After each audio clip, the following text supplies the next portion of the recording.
Good morning.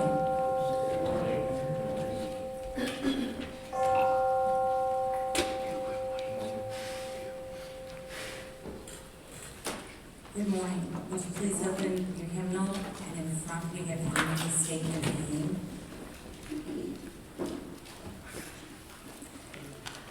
There is but one presence and one power in this church, in our lives, and in the universe. God, the good, omnipotent, and the five unity principles. Number one, God is the absolute good, everywhere present. God lives in us, therefore we are inherently good. We are co-creators with God and create our experiences through our thoughts. Prayer is creative thinking that heightens our connection with God mind.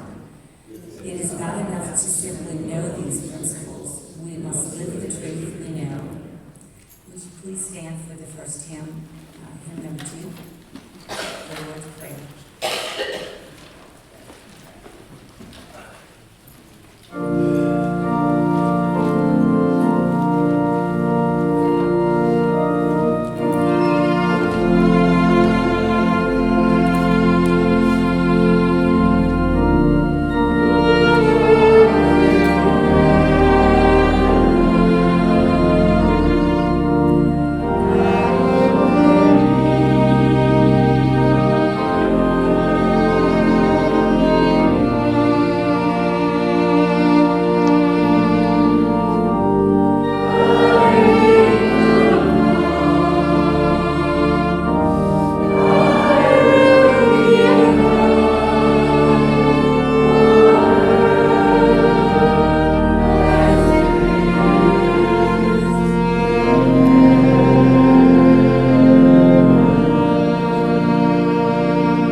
This is our time of meditation.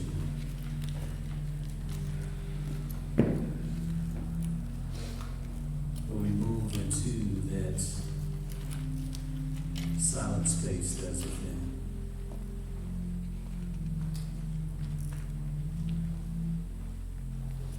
Where we take time for the greatest part of us. As part of our self-care.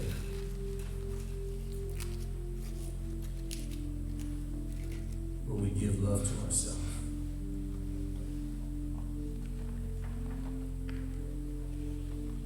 Where we create a space of tranquility within ourselves.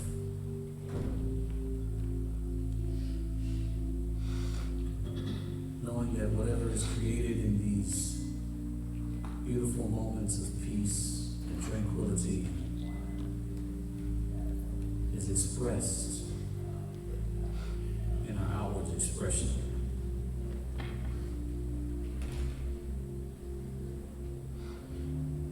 And so with that, we're grateful for this time to experience our oneness within. to experience our divinity within.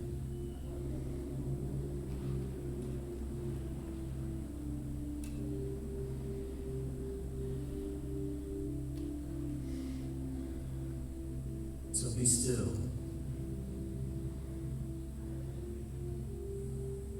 Be at peace. Allow yourself to enjoy these gentle moments.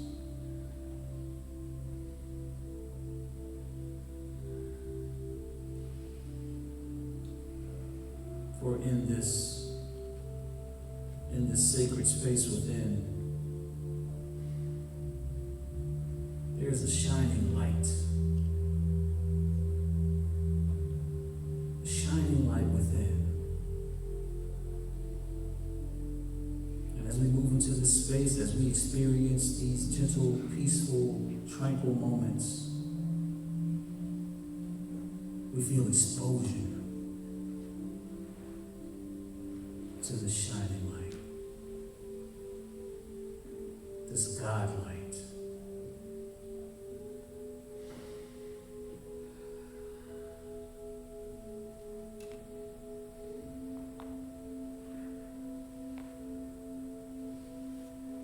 So experience that exposure.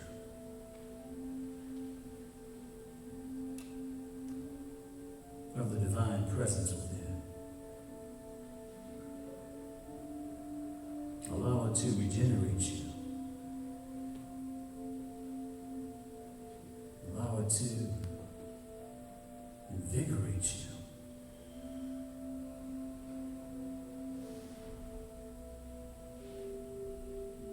Allow it to transform you.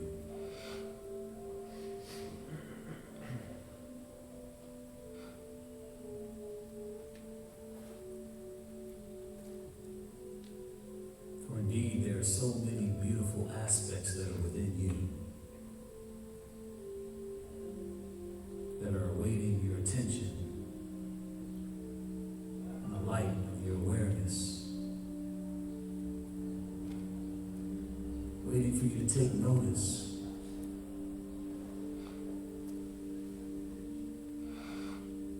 and experience them and the gifts that they bring.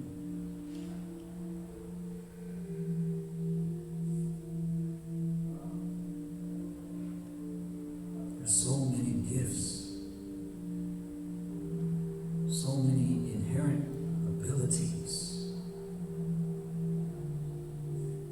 so many realizations and insights that are awaiting your discovery.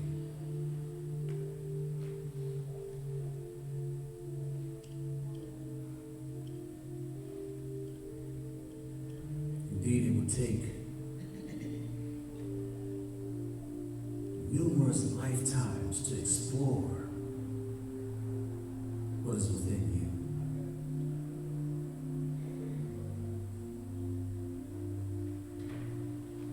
And the more you explore, the more there is yet to discover.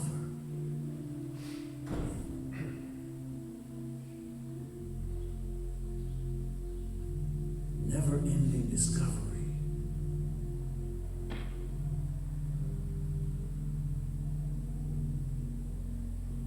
Each gift more beautiful than the last. Always keeping us in awe, in amazement, like wide-eyed children.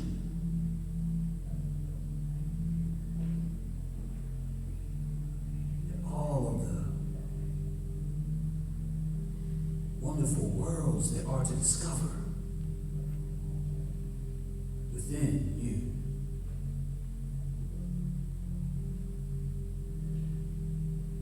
So be still, my brothers and sisters. Be at peace. You need do nothing.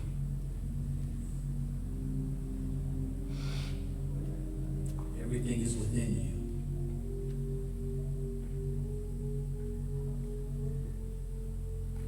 Everything you could ever need right there.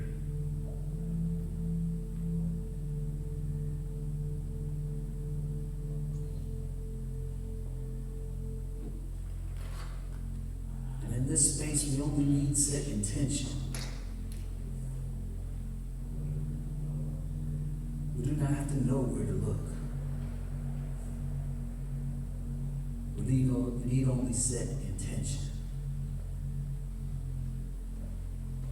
And allow the rest to unfold.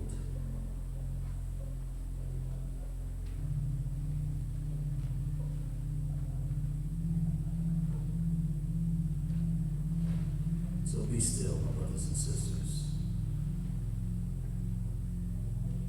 Be at peace.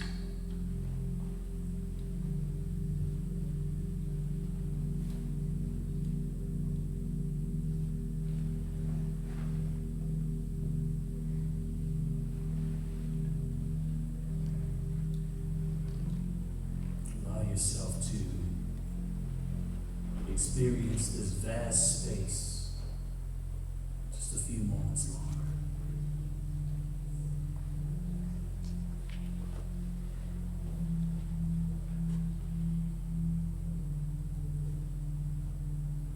If there are any thoughts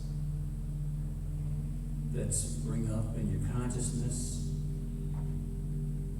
don't resist them. I invite you to simply bless them. Simply bless them. And be grateful for them. For they serve a purpose just like you serve a purpose. These are the thoughts that just desire your attention.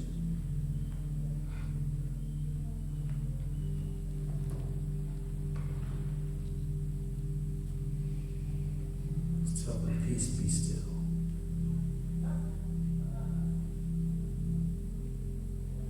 As you once more return your conscious awareness, the light of your conscious awareness to that innermost space. In these present moments, mindful of our experience.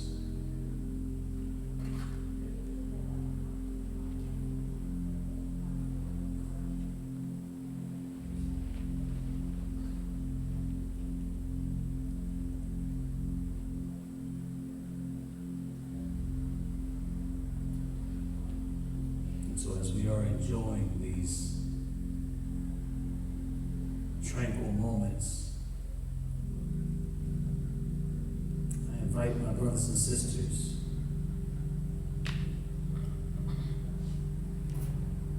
to join me in intention.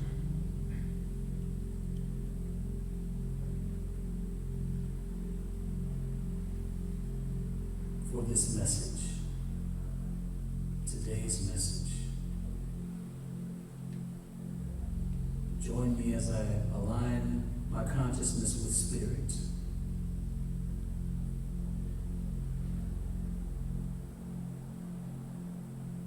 Join me with intention to move my personality out of the way.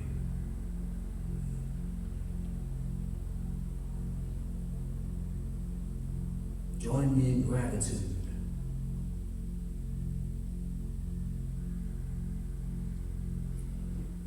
For every intention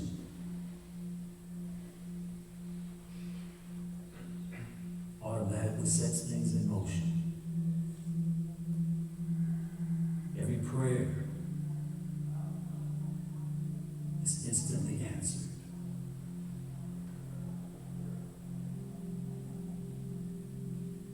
So join me in gratitude, brothers and sisters,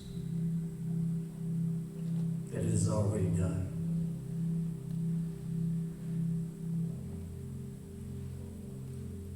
This is a grand participation in a demonstration that takes consciousness to new levels and new spaces. We're grateful to participate in this demonstration. Feel that gratitude.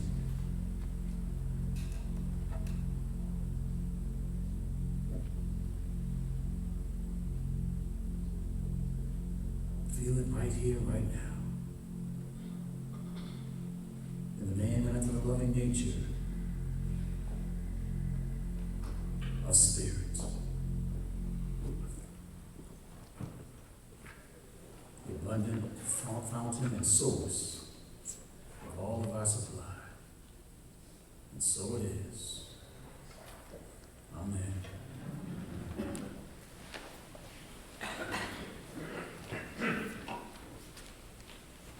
We have the choir that's about to sing us a song.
So how we doing this morning? Great. All right. Are we ready? Yes. Okay. All right, let's do it. So, this talk is a continuation of last Sunday's message.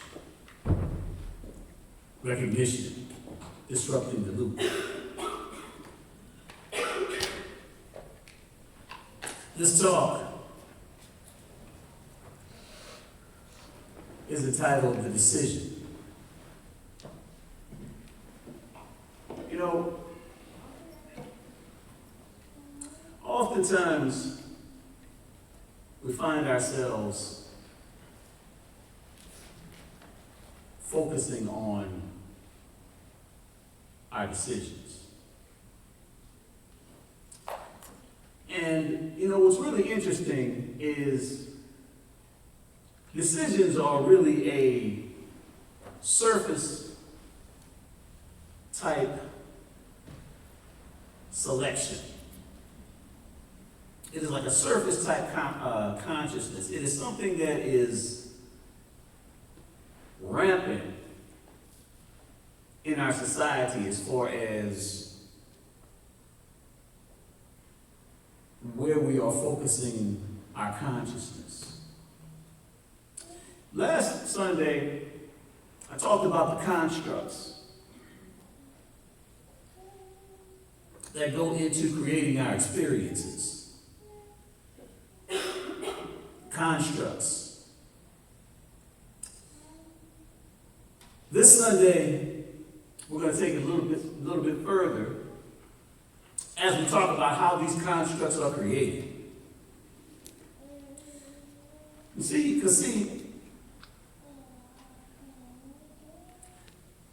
when you get to the point where you're actually making a decision based on a choice, that is not at causality. That is actually where the inevitability of your thoughts has taken you at that point. So it is important to take that into consideration because, see, we are not here to make choices. That's what I said. We're here to understand the why behind the choices that we make.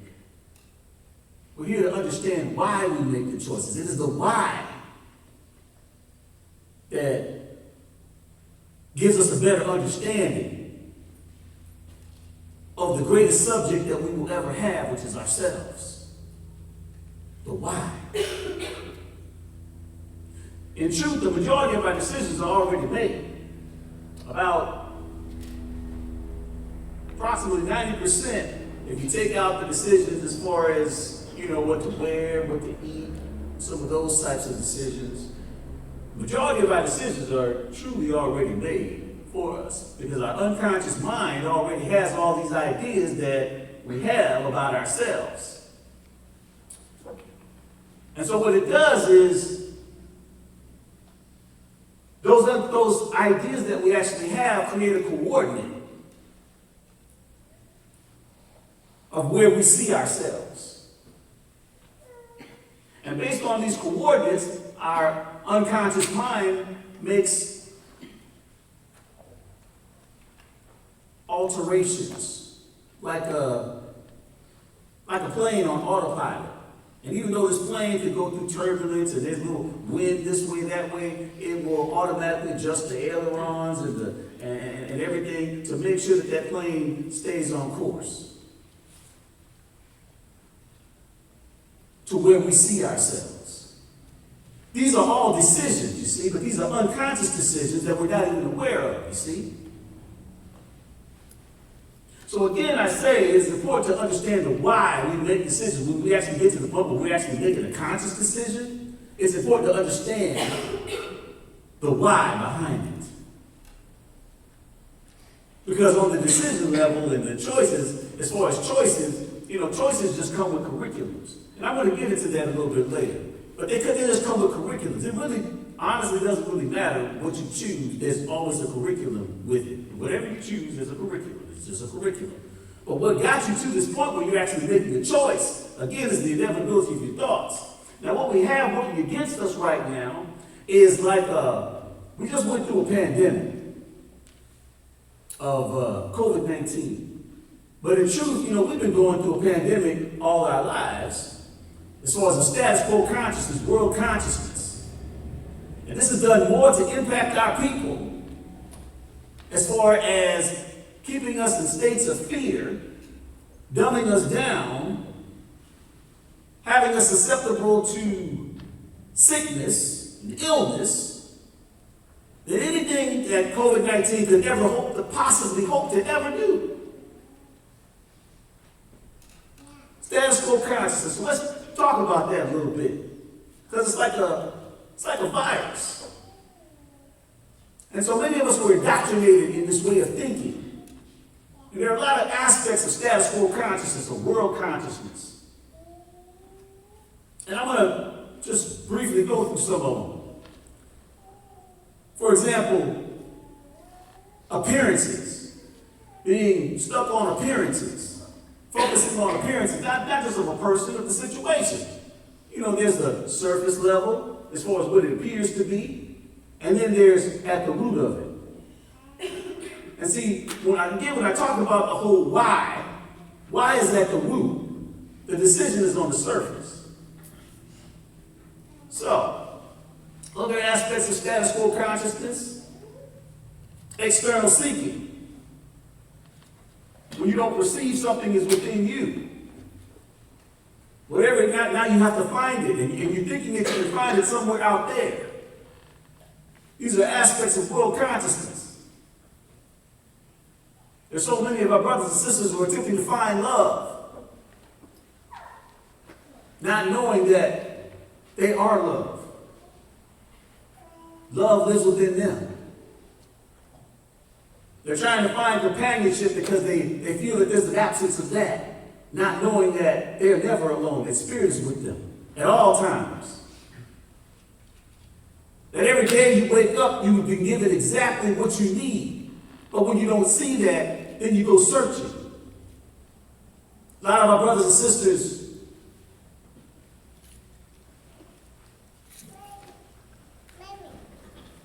focus on duality or judgment and look at things like good and bad.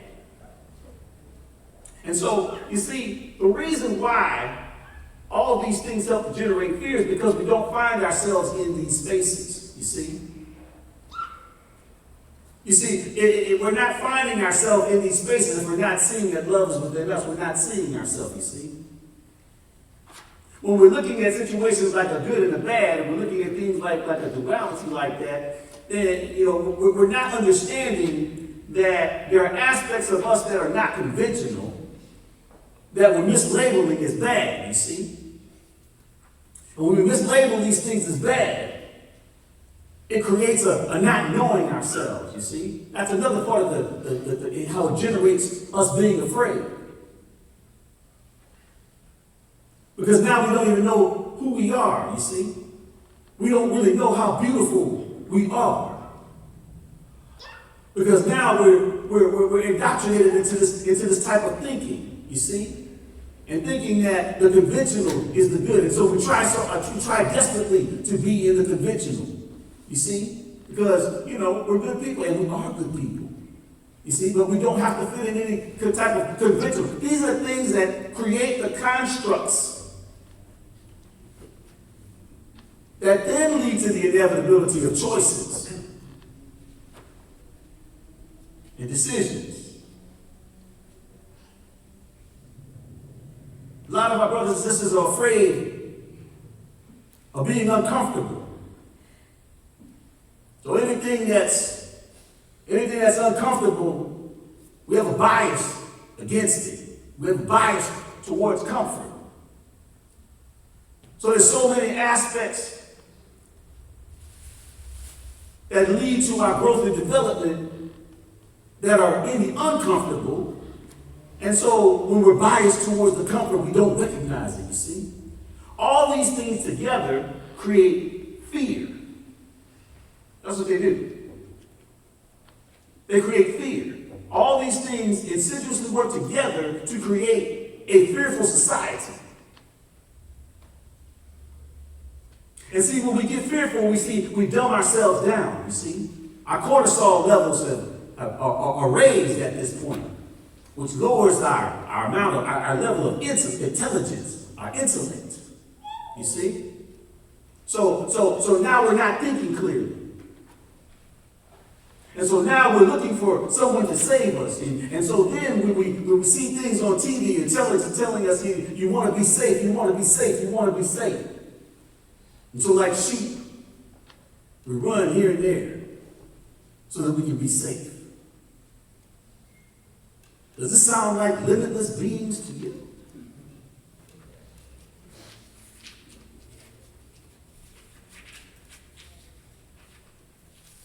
In the book of Galatians,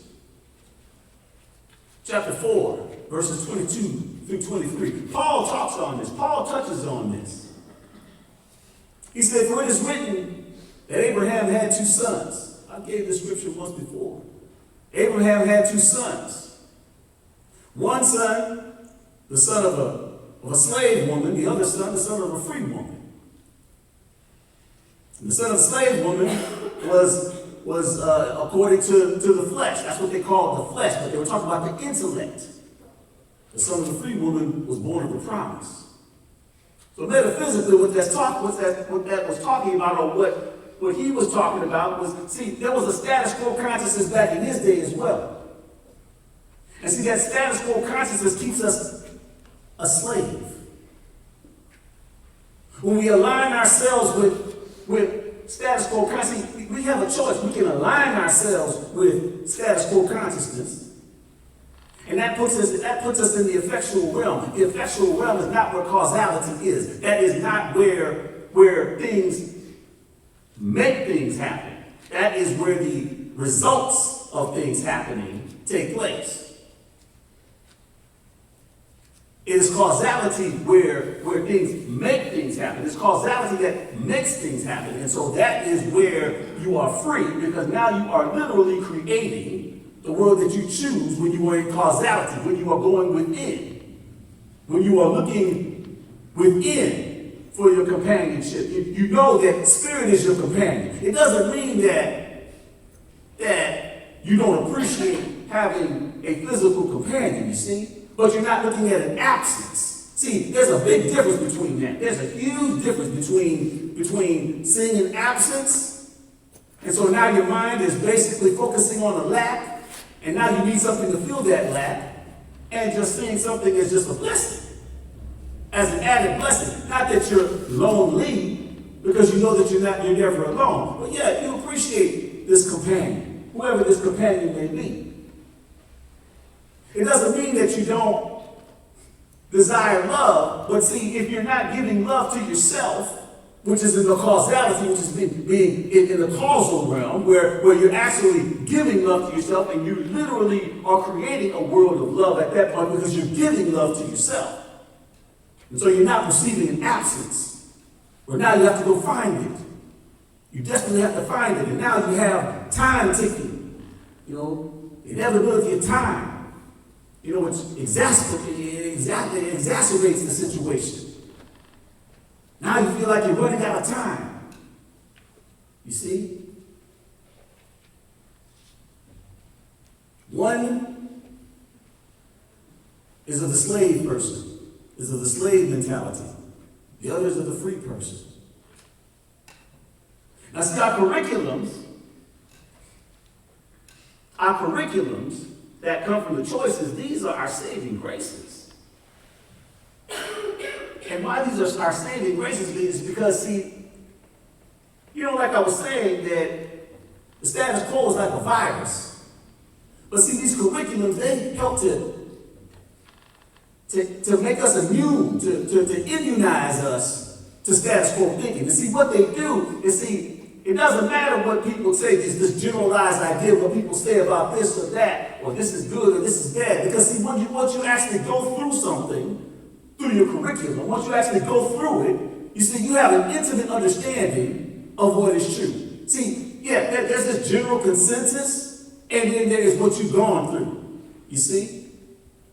And so you are now immunized against that particular idea, you see? And see, so what will happen, now that you have this different perspective on what other people have this perspective on, in the status quo that are still indoctrinated in the status quo, see, now spirit can use you now. Based on your curriculum, can use you to now connect with your brothers and sisters. And it doesn't mean that they're going to take it exactly like you. So what happens is, see, someone will come up to you, for example, and tell you about something, but you see, you've gone through it, you see, so you have a different way of seeing it already. You've gone through it. And then they tell you, yeah, this is just terrible, isn't it? But see, you've gone through it. And so now you can tell them completely differently. Well, maybe, but this is what I see for myself. This is what I see. This is my truth. And see, it doesn't mean that they're going to take it, but at the same time, you're giving them something to chew on, you see. And that's not on you to be the one to convince them of anything. Because see, what Spirit will do, Spirit will then send someone else their way who has gone through a similar curriculum. You see, that's not on you. It's just on you to share your truth. That's it. That is the most important. If you are stuck in the external, that is our saving grace. If you're not meditating, if you're not working on yourself inside, if you're not being accountable for your thoughts and understanding that anytime you get upset, it didn't have anything to do with this situation, it didn't have anything to do with this person. There was a form of upsetness that was inside of you that needed a place to express itself. But see, when you're in status quo consciousness, you want to point the finger. When you're in status quo consciousness, you want to think it is different. And see, again, this just makes you powerless. This just is a slave mentality. That's all it is. This makes us slaves.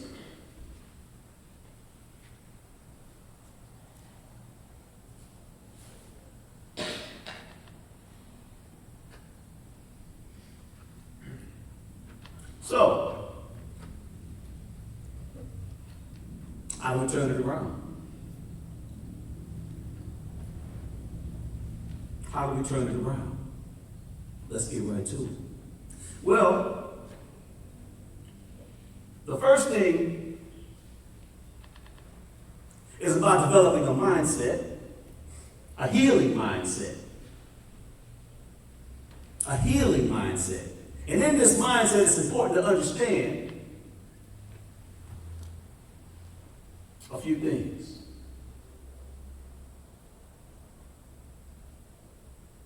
Well, in this mindset, it's important to be willing.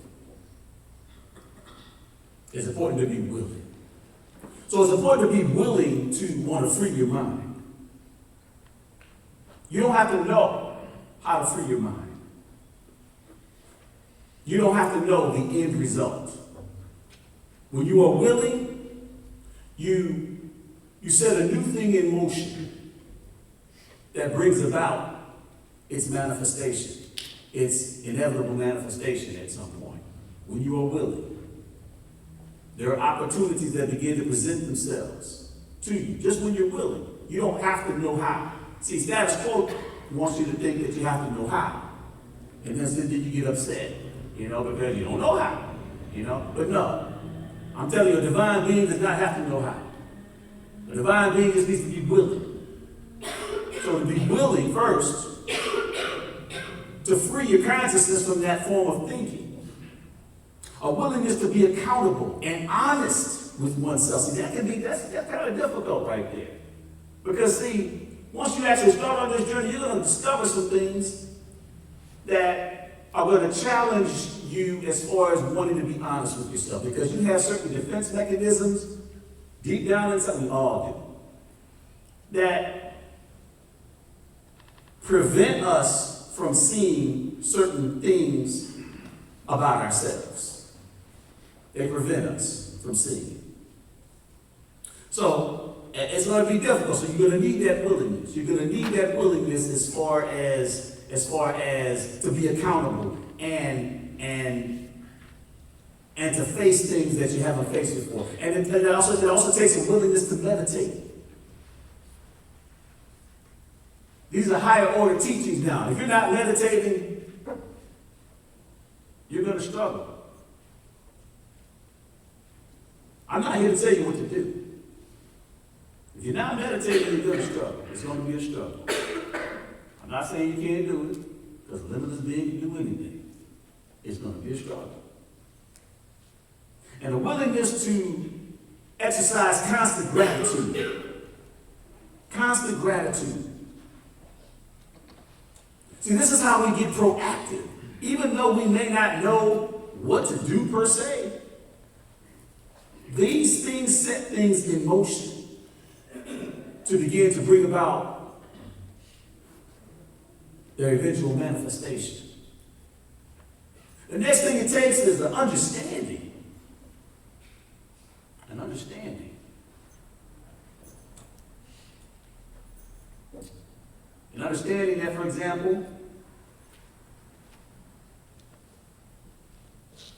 decisions are not as important as the why behind them.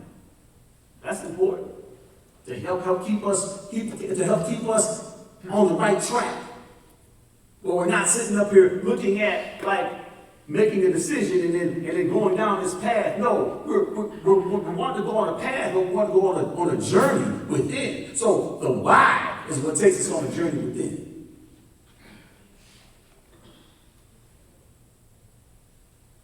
Because see what happens when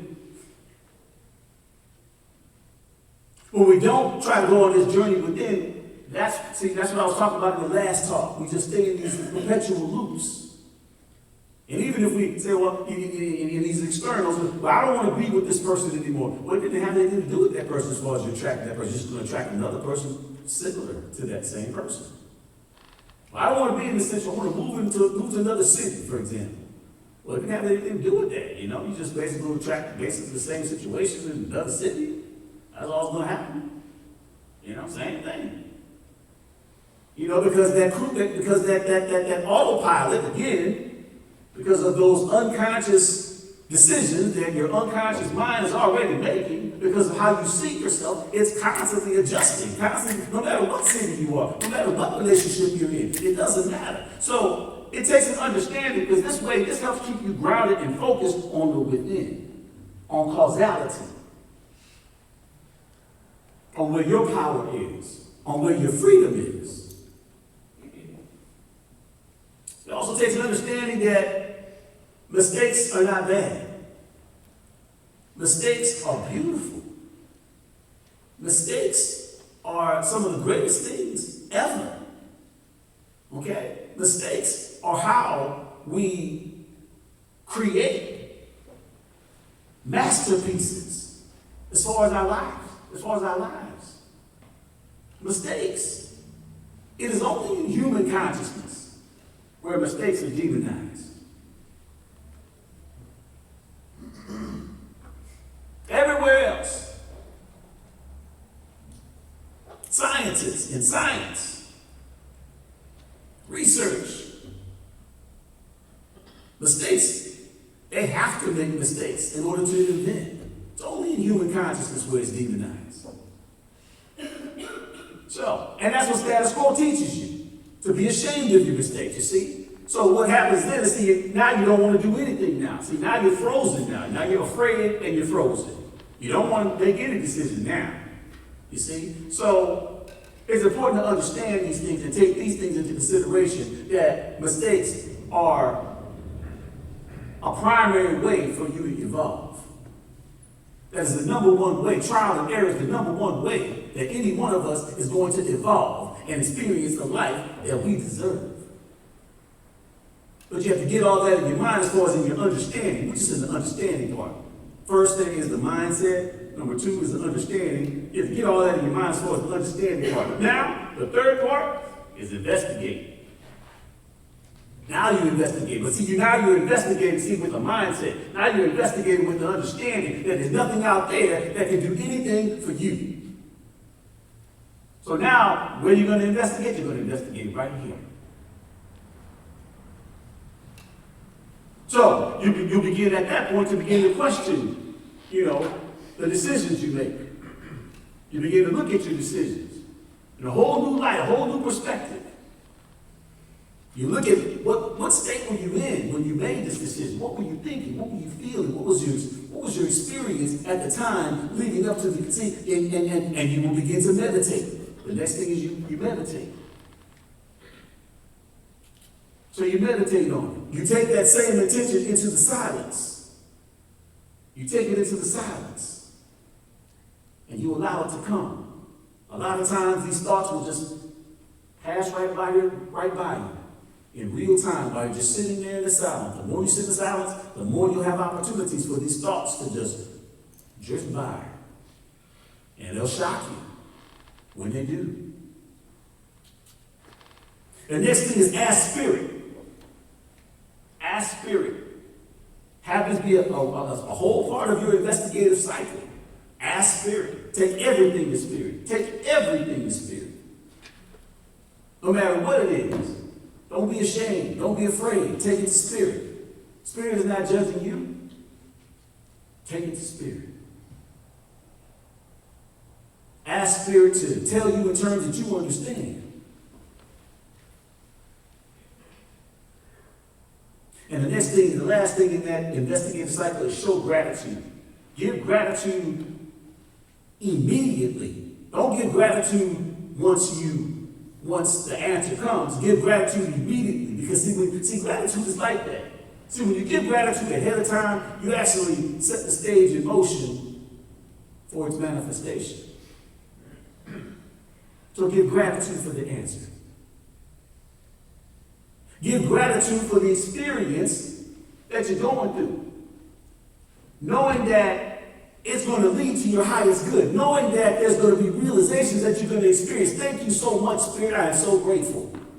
I don't know what all this means, but I know it's going to be good. I know it's going to be good. And see, what you will begin to experience at that point, you will begin to experience being a creator. You will begin to experience being in a place of power, a place of causality. You see? Where you are not afraid. You are not looking at things as far as like, where you're missing things in your life. You know that you have everything. All you have to do is just go within. That is what a metaphysician does.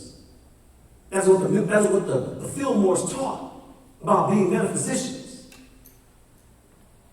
If there's any aspect of your life that you do want to change, take it into assessment, experience it, meditate on it, give gratitude for it, and then eventually, gradually, your thoughts will begin to raise. And as your thoughts begin to raise, you will make new choices, new decisions. Even your unconscious decisions of your unconscious mind, it will make more constructive decisions.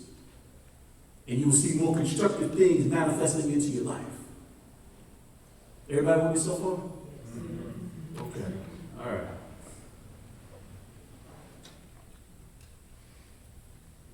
I got an affirmation for everybody.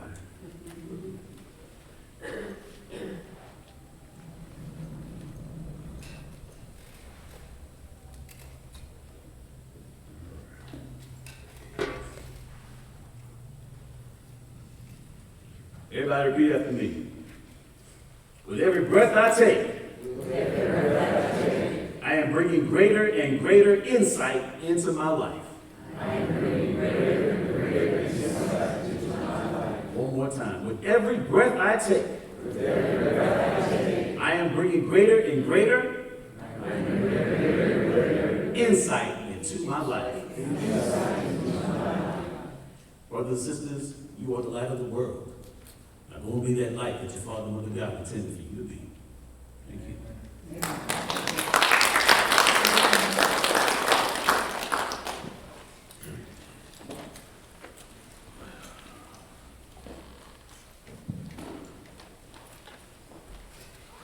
Now is the time that we can,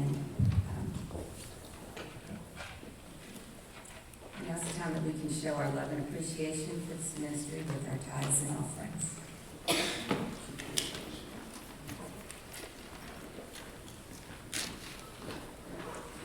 Divine love flowing through me, blesses and multiplies all that I have and all that I receive. Divine love flowing through me, blesses and multiplies all that I have, all that I give, and all that I receive. Divine love flowing through me, blesses and multiplies all that I have, all that I give, and all that I receive. In the name of the Father, in the name of the Son, in the name of the Holy Spirit, it is so now.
announcements for today. Electronic giving is available at the front desk in the lobby. Copies of today's service are available on CD at the front desk. Prayer chaplains are available for one-on-one confidential prayer. And if you want, they'll be at the front of the sanctuary. Find us on YouTube and Facebook. Next Sunday, November 26th, Reverend Mary Beth Ellis will be delivering the Sunday message. And mark your calendars for next month on Sunday, December 17th. Following the service, there will be a tea time membership luncheon. Are there any new visitors with us here today that would like to introduce themselves? Yes, ma'am. I'm Donna King, I'm very happy to be here. Thank you. We're very excited to have you here. And if you wouldn't mind, we'll give you a card to fill out.